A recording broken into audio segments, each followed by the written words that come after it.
خالدين فيها لا يبغون عنها حولا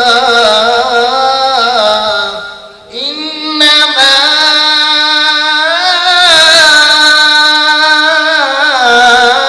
أنا بشر مثلكم يوحى إلي أنما إلهكم إله واحد فمن كان يرجو لقاء ربه فليعمل عملا صالحا فمن كان يرجو لقاء ربه فليعمل عملا صالحا ولا يشرك بعبادة ربه أحدا.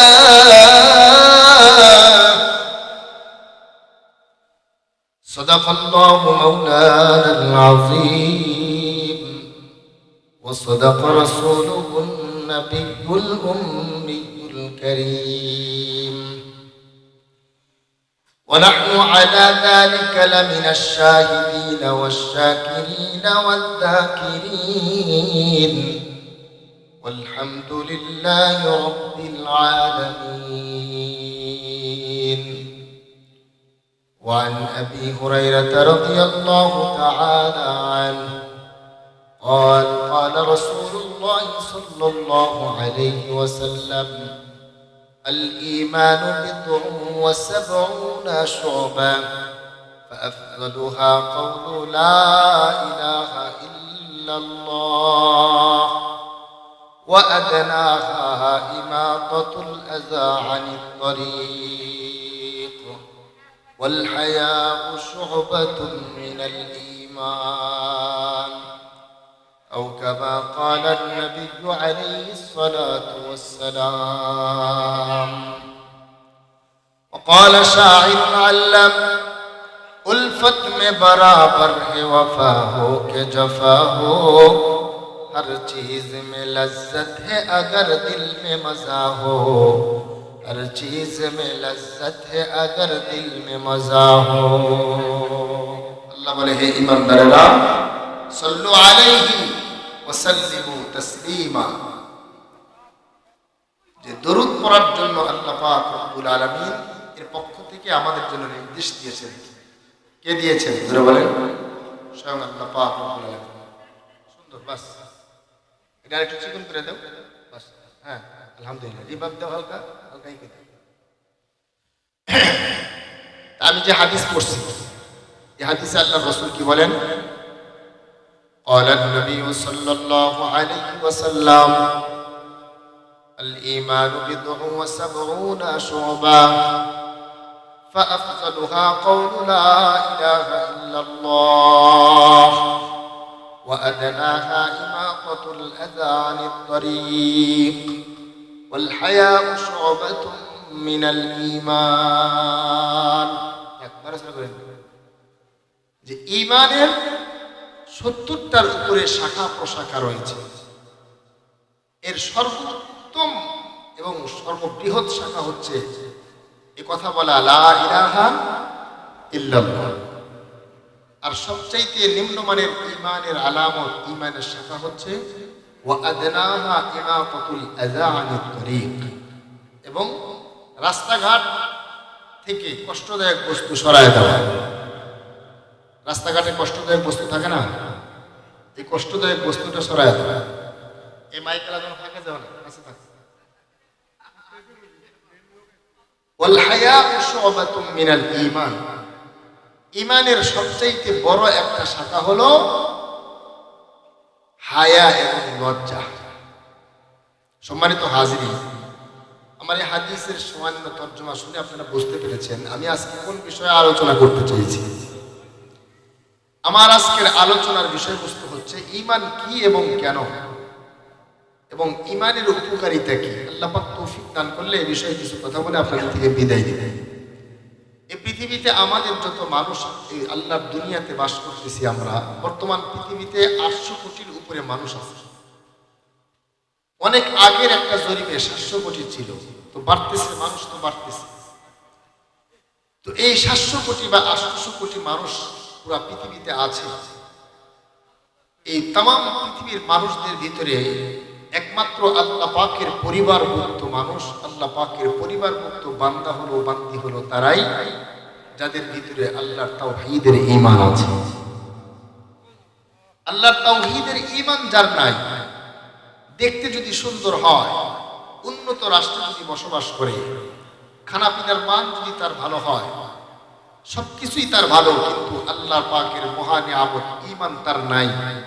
আপনারা বলুন তো দেখি, এই মানুষটা দুনিয়াতে যত ভালো কাজ করুক, এই মানুষটা দুনিয়াতে যত মানুষের উন্নয়ন করুক, জনকল্যাণমূলক কাজ করুক, যত দান সদকা করুক, যত মানুষকে সহযোগিতা করুক, তার সওয়াবের অ্যাকাউন্টে কি একটা নেকি জমা হওয়ার সম্ভাবনা আছে? জোরে বলেন। একটা নেকিও তার আমলনামায় জমা হবে না। তার কারণ হলো অ্যাকাউন্টই তো খোলা হয় নাই, ব্যাংকের অ্যাকাউন্টই নাই, টাকা জমা দিবে কোথায়? তো এই পৃথিবীর মানুষদের মধ্যে তারাই হচ্ছে একমাত্র আল্লাহ পাকের মনোনীত এবং আল্লাহ পাকের প্রিয়, যারা ভিতরে তাওহীদের ঈমান লালন করে। আল্লাহ পাকের পরিবারভুক্ত বান্দা বান্দি কারা? যাদের ভিতরে তাওহীদের ঈমান আছে, যাদের ভিতরে কি আছে? তাওহীদের ঈমান আছে। তাহলে আল্লাহর কাছ থেকে নেকি অর্জন করার জন্য, আল্লাহ পাকের পরিবারভুক্ত বান্দা হওয়ার জন্য, আল্লাহর মাহবুব হওয়ার জন্য শুধু নেকির কাজ আর শুধু জনকল্যাণমূলক কাজ আর ভালো কাজ করলেই হবে না। এক নাম্বারের কাজ হলো আগে আল্লাহর বান্দা মুসলমানের খাতায় নাম উঠাইতে হবে। কথা বলেন ঠিক না বেঠিক? আচ্ছা বলুন তো দেখি, আপনাদেরকে কিভাবে আমি বোঝাবো? যত জিরো দেখেন, যদি 1 না লেখে বা 2 না লেখে, শুধু জিরো লেখেন, 2টা লেখেন, 3টা লেখেন, 5টা লেখেন, 100টা লেখেন, কোনো মূল্য আছে? জিরো দিয়া দিয়া দিয়া দিয়া যদি পুরা পৃথিবী ভরায়া ফেলেন, ওই জিরোর কি কোনো মূল্য আছে? কোনো মূল্য নাই। কেন? তার শুরুতে 1 বা 2 কোনো সংখ্যা বসানো হয় নাই। মুসলমান ভাইরা আমার খুব ভালো করে বুঝবেন, প্রত্যেকটা মানুষের অ্যাকাউন্টে নেকি জমা হওয়ার জন্য প্রথমেই তাকে যেটা করতে হবে সেটা হলো আল্লাহ পাকের তাওহীদের উপরে ঈমান আনা লাগবে। এই পৃথিবীর সৃষ্টিকর্তা একজন, খালেক ও মালিক একজন, তার নাম হলো আল্লাহ। নাম কি? জোরে বলেন, নাম কি? আওয়াজ দিয়ে বলেন, নাম কি? আল্লাহ। এই তামাম পৃথিবীর খালেক ও মালিক একজন, তার নাম হলো আল্লাহ। ওই আল্লাহর উপরে ঈমান আনতে হবে আগে। ওই ঈমান ছাড়া দুনিয়ার যত নেকির কাজ আর ভালো কাজ তুমি করো না কেন, জনকল্যাণমূলক কাজ তুমি করো না কেন, কোনো কিছুই আখিরাতে তোমার কোনো কাজে আসবে না।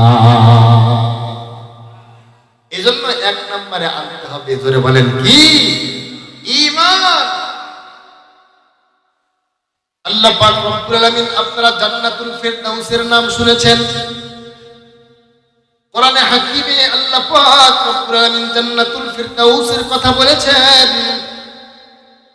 জান্নাতুল ফিরদাউস, আল্লাহ পাক যত জান্নাত বানিয়েছেন, এর ভিতরে সবচাইতে উত্তম এবং সবচাইতে উন্নত কোয়ালিটির জান্নাতের নাম হলো জান্নাতুল ফিরদাউস। কিন্তু আল্লাহ পাক রব্বুল আলামিন এই জান্নাতুল ফিরদাউস এমনি দিবে না। জান্নাতুল ফিরদাউসের মালিক হওয়ার জন্য কিছু কাজ করা লাগবে। জান্নাতুল ফিরদাউসের মালিক হওয়ার জন্য বেশি কাজ করা লাগবে না। জান্নাতুল ফিরদাউসের মালিক হওয়ার জন্য আপনার বিভিন্ন নামি দামি বংশের মানুষ হওয়া লাগবে না। জান্নাতুল ফিরদাউসের মালিক হওয়ার জন্য দুনিয়ার টাকাওয়ালা হওয়া লাগবে না। জান্নাতুল ফিরদাউসের মালিক হওয়ার জন্য দুনিয়াতে এমপি মন্ত্রী আর বড় বড় পদ পাওয়া লাগবে না। জান্নাতুল ফিরদাউসের মালিক হওয়ার জন্য আল্লাহ পাক বলেছেন মাত্র দুইটা গুণ যারা অর্জন করতে পারবে রব্বুল আলামিন তাদেরকে জান্নাতুল ফিরদাউসের মালিক বানায় দিবেন। আল্লাহ রাব্বুল আলামিন কোরআনে হাকিমে সূরাতুল কাহফের ভিতরে 107 নম্বর আয়াতে আল্লাহ বলেন ইন্নাল্লাযীনা আমানু ওয়া আমিলুস সালিহাতি কানাত লাহুম জান্নাতুল ফিরদাউসি নুজুলা।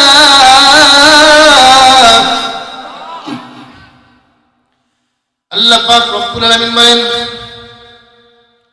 জান্নাতুল ফিরদাউসের মালিক হওয়ার জন্য শুধুমাত্র কেবলমাত্র দুইটা গুণ অর্জন করলেই আল্লাহ পাক রব্বুল আলামিন জান্নাতুল ফিরদাউসের মালিক বানায়া দিবেন। এক নম্বরে হলো আল্লাহ পাক রব্বুল আলামিন বলে ঈমান। এক নম্বরে আল্লাহ পাক রব্বুল আলামিন বলে ঈমান থাকা লাগবে। জোরে বলেন কি? এক নম্বরের শর্ত হলো ঈমান। দুই নম্বরের শর্ত হলো আল্লাহ পাক রব্বুল আলামিন বলেন নেক আমল থাকা লাগবে। এই দুইটা গুণ আল্লাহ পাক রব্বুল আলামিনের যে বান্দার ভিতরে থাকবে ওই বান্দাকে আল্লাহ জান্নাতুল ফিরদাউসের মালিক বানায় দিবে। সুবহানাল্লাহ, জোরে বলেন সুবহানাল্লাহ। ঈমান বড় দামি জিনিসের নাম। আল্লাহ পাক রব্বুল আলামিন ঈমান সবচেয়ে বড় দামি সম্পদ আমাদেরকে দিয়েছেন। আলহামদুলিল্লাহ বলেন। এ মুসলমান, হাসরের ময়দানে আমল যদি কম থাকে, নামাজ যদি কম থাকে, অন্যান্য আমল যদি তোমার কম থাকে, কিন্তু শুধুমাত্র কেবলমাত্র ঈমানের মতো মহাদৌলত থাকে, আল্লাহ পাক রব্বুল আলামিন নির্দিষ্ট একটা সময় দুনিয়ার পাপের শাস্তি ভোগ করার পরে হলেও আল্লাহ পাক জাহান্নাম থেকে বের করে আল্লাহর বান্দা বান্দীদেরকে আল্লাহ জান্নাত দান করবে। আমরা যে মুসলমান হতে পেরেছি এজন্য খুশি না বেজার? আলহামদুলিল্লাহ বলেন আলহামদুলিল্লাহ। কিন্তু আমাদের ঈমান, আমরা যে মুসলমান, ঈমান কাকে বলে এটাও আমরা অনেকে জানি না। কি কথা ঠিক না বেঠি? ঈমান যে কাকে বলে এটাই বুঝি না। নামাজের জন্য শর্ত হলো আগে ওযু করা। কি কথা ঠিক না বেঠি? নামাজের ভিতরে কয় ফরজ? ভিতরে এবং বাইরে কয় ফরজ? জোরে বলেন। 13 ফরজ। নামাজের ভিতরে বাহিরে কয় ফরজ? আওয়াজ দিয়ে বলেন। আচ্ছা, নামাজের আগে হলো ওযু করা। এই ওযু ভাঙার কিছু কারণ আছে না? কয়টা কারণ? 7টা কারণ। কয়টা কারণ? এই 7টা কারণ একসাথে পেতে হবে বিষয়টা এমন না। 7টা কারণ একসাথে পেলে ওযু ভাঙবে বিষয়টা এমন না। এই 7টার ভিতরে যে কোনো একটা যদি আপনার ভিতরে পাওয়া যায় তাহলে আপনার ওযু শেষ। ঠিক না? ঠিক তদ্রূপ আল্লাহর ঈমান হলো এমন একটা সূক্ষ্ম বিষয়ের নাম।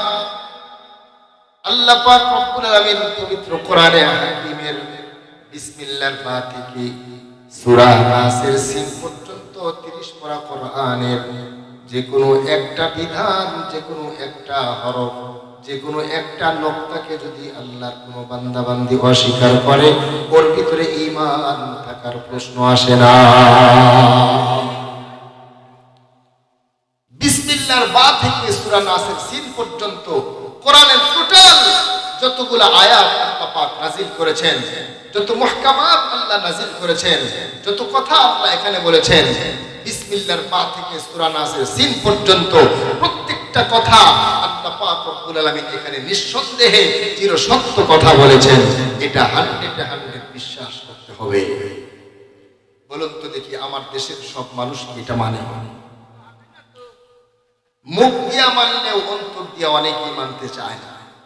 এই জন্যই তো সুদও খায়, আবার নিজেকে পাক্কা ইমানদারও দাবি করে, আবার বলে যে এই সুদ খাওয়া এটা তেমন বড় কোনো অপরাধ না।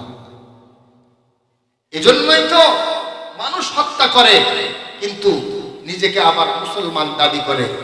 মানুষ হত্যা করা মহাপাপ, এটা অনেকে মানতেও চায় না। গুম করা মহাপাপ, এরপরে মিথ্যা কথা বলা মহাপাপ। যেটা পাপ সেটাকে পাপ যদি কেউ জানে, তাহলে ওই পাপ কেউ করতে চায় না সহজে। কথা বলেন ঠিক না বেঠিক? আজকে আমরা পাপকে পাপ মনে করতেছি না, গুনাহকে গুনাহ মনে করতেছি না, অন্যায়কে অন্যায় মনে করতেছি না। এজন্যই তো আমাদের কাছে অন্যায় অন্যায় না। আল্লাহ পাক রব্বুল আলামিন কোরআনে হাকিমে যত বিধান দিয়েছেন, যদি মানতে না পারো মুসলমান, তাহলে অবশ্যই কিন্তু তোমাকে এটা বিশ্বাস করতে হবে যে এটা আমি মানতে পারি না, কিন্তু এটা আল্লাহ পাকের বিধান। আল্লাহর বিধানের ভিতরে কোনো সন্দেহ নাই। আমি পারতেছি না, এটা হলো আমার দুর্বলতা। জান্নাতুল ফেরদাউস পাওয়ার জন্য 1 নম্বরে লাগবে হলো পিওর ঈমান। এই ঈমানটা কি? ঈমান কাকে বলে? আমি একটা হাদিস থেকে আপনাদেরকে ঈমান কাকে বলে বিশ্ব নবীজির জবান দিয়ে নবী ঈমান কাকে বলে বলেছেন, তাহলে আমাদের ঈমানটা আরেকটু সুন্দর হবে। কথা বলেন ঠিক না ঠিক? عن عمر بن الخطاب رضي الله تعالى عنه قال بينما نحن عند رسول الله صلى الله عليه وسلم ذات يوم إذ طلع علينا رجل شديد بياض الثياب شديد سواد الشعر لا يرى عليه أثر السفر ولا يعرفه منا أحدا حتى جلس إلى النبي صلى الله عليه وسلم فأسند ركبتيه إلى ركبتيه ووضع كفيه على فخذيه।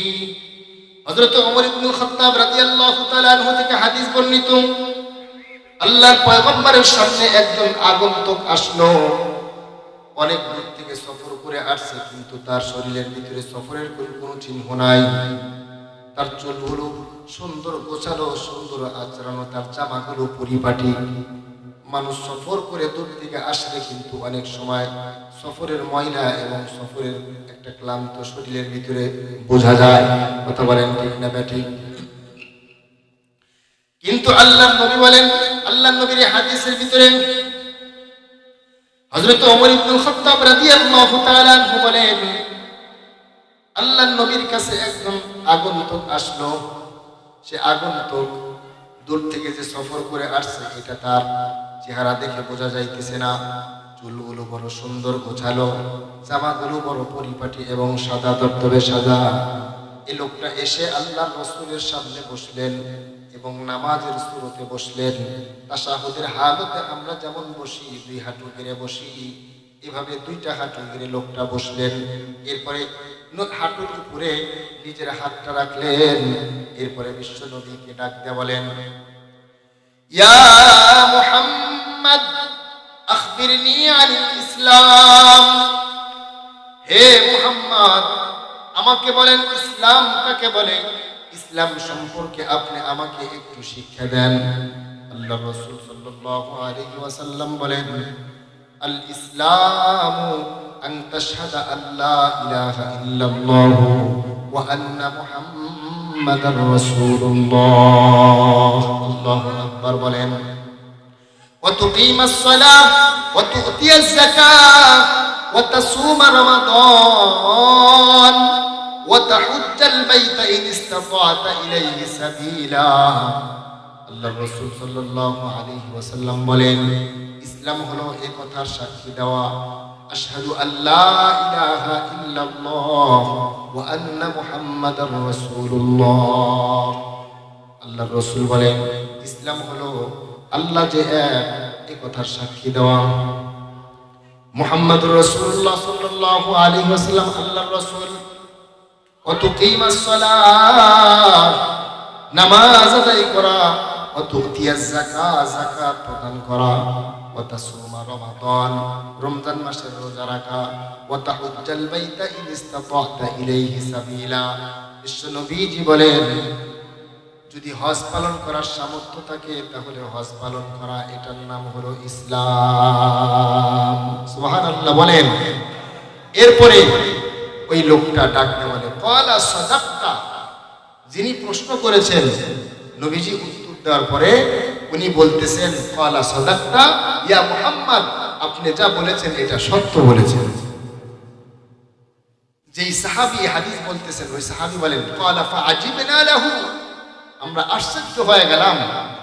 যিনি প্রশ্ন করেছেন উত্তর শুনে তিনি সত্যায়ন করতেছেন যে আপনি সত্য বলেছেন, তার মানে তিনি আগে থেকেই এই প্রশ্নের অ্যান্সার জেনে আমার নবীকে প্রশ্ন করেছেন। তাহলে এটা সাংঘাতিক ব্যাপার। প্রশ্ন জেনে বুঝে নবীকে বলতেছেন যে আপনি উত্তর দেন, নবী উত্তর দিলেন আর সে সত্যায়ন করলেন, তার মানে সে আগে থেকেই জানে। এটা আবার কেমন লোক? সাহাবায়ে কেরাম এই দৃশ্য দেখতেছেন।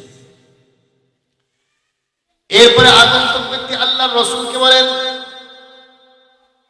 ক্বালা ফাআখবিরনি আনিল ঈমান ইয়া মুহাম্মদ, ওগো নবী আপনি আমাকে ঈমান সম্পর্কে বলেন, ঈমান কাকে বলা হয়? আমার বিষয়বস্তু যেহেতু ঈমান, এজন্য আপনাদেরকে ঈমানের ব্যাখ্যাটাই শোনাইলাম। ঈমান বলা হয় আল্লাহর উপরে বিশ্বাস করা, ফেরেশতাকুলের উপরে বিশ্বাস করা। আমাদের প্রত্যেকের ডান এবং বাম পাশে দুইজন ফেরেশতা আছে না নাই? কিরামান কাতিবিন,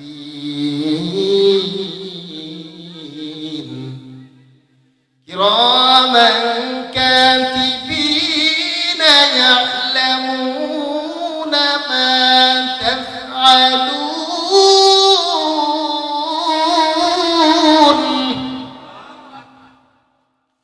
আমাদের প্রত্যেকের ডানে এবং বামে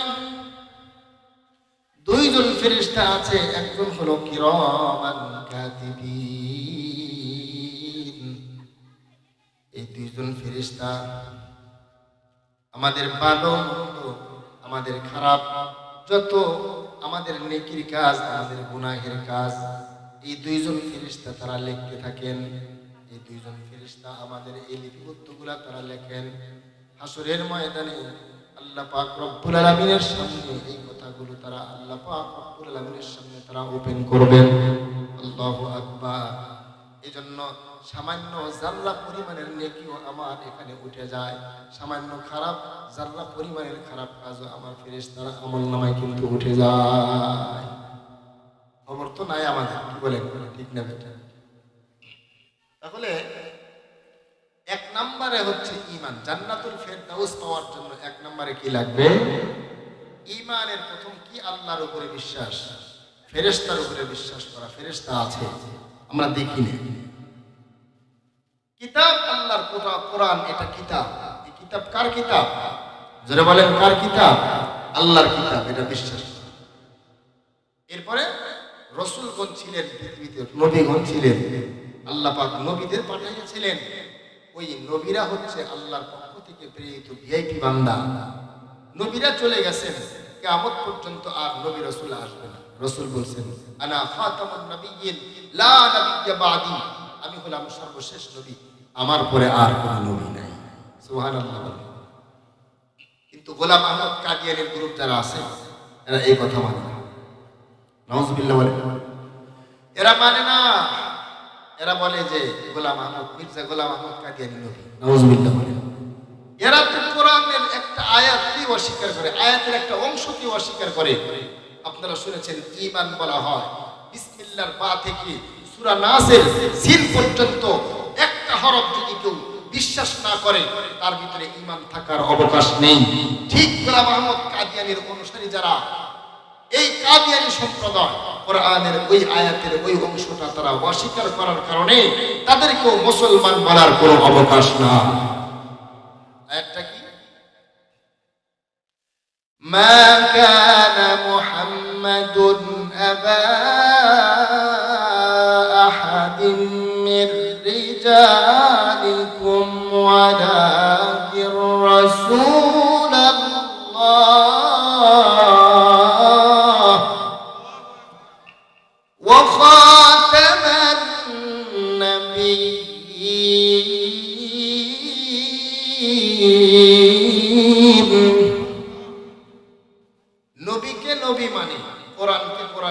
আল্লাহকে মানে, কিন্তু ওয়াখাতামান নাবিয়্যিন আমাদের নবী যে শেষ নবী এইটা মানে না। এই এতটুকু না মানার কারণে তাদেরকে ঈমানদার বলার কোনো অবকাশ